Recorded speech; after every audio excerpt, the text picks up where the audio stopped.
Bonjour, bienvenue au sein de la rédaction à l'INSI. Je suis en présence du colonel Fraissinet. Eric, tu es chef de la mission numérique de la Gendarmerie nationale. Je suis ravi de t'accueillir. Bonjour, merci. Il y a une mission au sein de la Gendarmerie nationale qui s'est appropriée tous ces sujets de numérique. Elle est récente, cette mission. Depuis un an. Depuis un an. Beaucoup de chantiers ont été menés en un an, on va y revenir.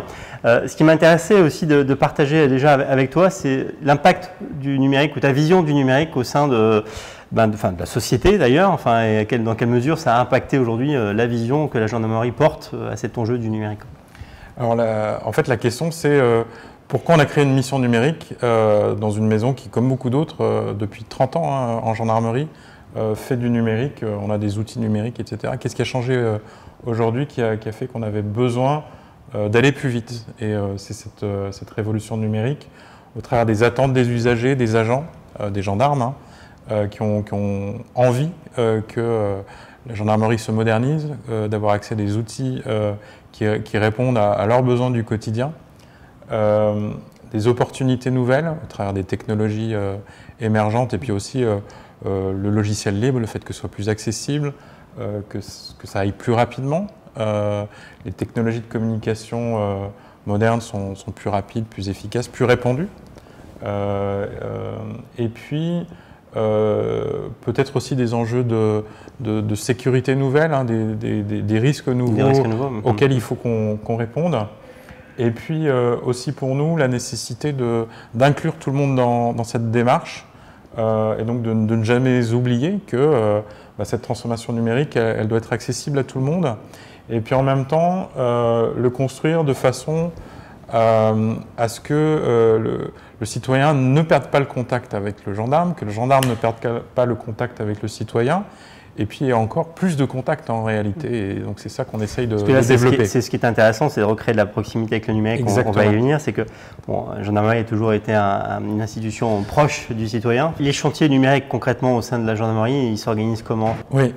Alors en fait, ce qu'on a essayé, c'est de construire autour de 4 axes. Vers l'usager, vers le gendarme, et quand on dit gendarme, c'est les 100 000 gendarmes, c'est-à-dire quel que soit le statut, les gendarmes qui sont sur le terrain, ceux qui les soutiennent, les agents administratifs, etc. Au travers de nos missions, donc de façon systématique, on tient à ce que toutes nos missions progressent, évoluent dans le champ numérique. Et puis enfin, c'est le fonctionnement de l'institution, un peu comme n'importe quelle organisation, améliorer les échanges. Et donc typiquement, on a mis en place un réseau social d'entreprise, qui est une nouvelle façon, par rapport aux anciens forums qu'on avait en place, une façon plus dynamique de travailler de façon collaborative dans toute l'organisation et sur tout le territoire. Et ça aussi, c'est très riche. Tu as un groupe de travail sur un sujet avec un gendarme à Lille, un gendarme à Marseille et un autre à Lyon. Ils peuvent dialoguer, échanger des documents, etc. Donc faciliter ce travail. C'est quoi les plus gros freins au changement dans une institution comme la gendarmerie? Je ne parlerai pas de freins. Ouais. Je t'ai parlé des opportunités, mais c'est des obstacles éventuels. Donc s'assurer que les gendarmes s'approprient rapidement les outils. Donc il y a un enjeu de formation. Et leur métier, c'est quand même leur métier de sécurité, c'est pas d'être derrière un écran. Et donc il faut que ce soit rapidement approprié, qu'on réponde rapidement à leurs questions. Effectivement, la disponibilité des services. Et donc ils sont construits de façon à être solides, résilients. Par exemple, les terminaux NeoGen communiquent non seulement par des réseaux 3G, 4G, mais aussi dans des conditions dégradées grâce au réseau radio classique de la gendarmerie. Alors, on perçoit cet enjeu de garder cette proximité, de coller aux nouveaux usages, et puis ces nouveaux risques, il faut y répondre, donc ça, on voit bien la réaction.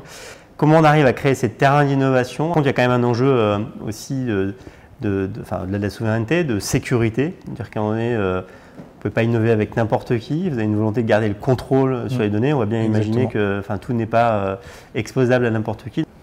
Alors d'abord, concrètement, il y a un terrain favorable chez nous, des structures qui depuis très longtemps construisent nos systèmes d'information, et la mission numérique est venue un peu accélérer tout ça, rendre possible le contact avec l'extérieur, ou faciliter le contact avec l'extérieur, et puis tester des choses.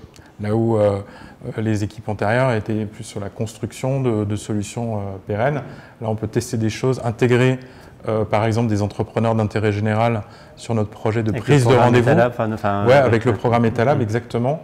sur un projet spécifique de prise de rendez-vous en ligne qu'on va déployer d'ici la fin de l'année. Et donc se servir de tous ces outils, c'est important. Mais comme tu le disais, il y a un vrai enjeu de résilience globale de ce système. Donc maîtriser les technologies, c'est important. C'est-à-dire que les compétences doivent être aussi en interne. Voilà, les compétences doivent être en interne, ou en tout cas sur les technologies clés, notamment les technologies de la donnée. On a recruté des data scientists pour traiter de la donnée. Évidemment, on travaille avec des partenaires externes, mais on veut aussi être en capacité de la maîtriser dans la durée. Ça permet de développer rapidement des solutions, ça permet de tester plein de choses et ça permet d'être en capacité, face à un événement nouveau, on est face à un nouveau jeu de données, d'être capable rapidement d'apporter des solutions. Donc le Data Lab, par exemple, de notre service informatique, le STSI Carré, met en place ces solutions-là. L'observation des nouveaux usages, c'est une brique importante, tu l'as cité tout à l'heure.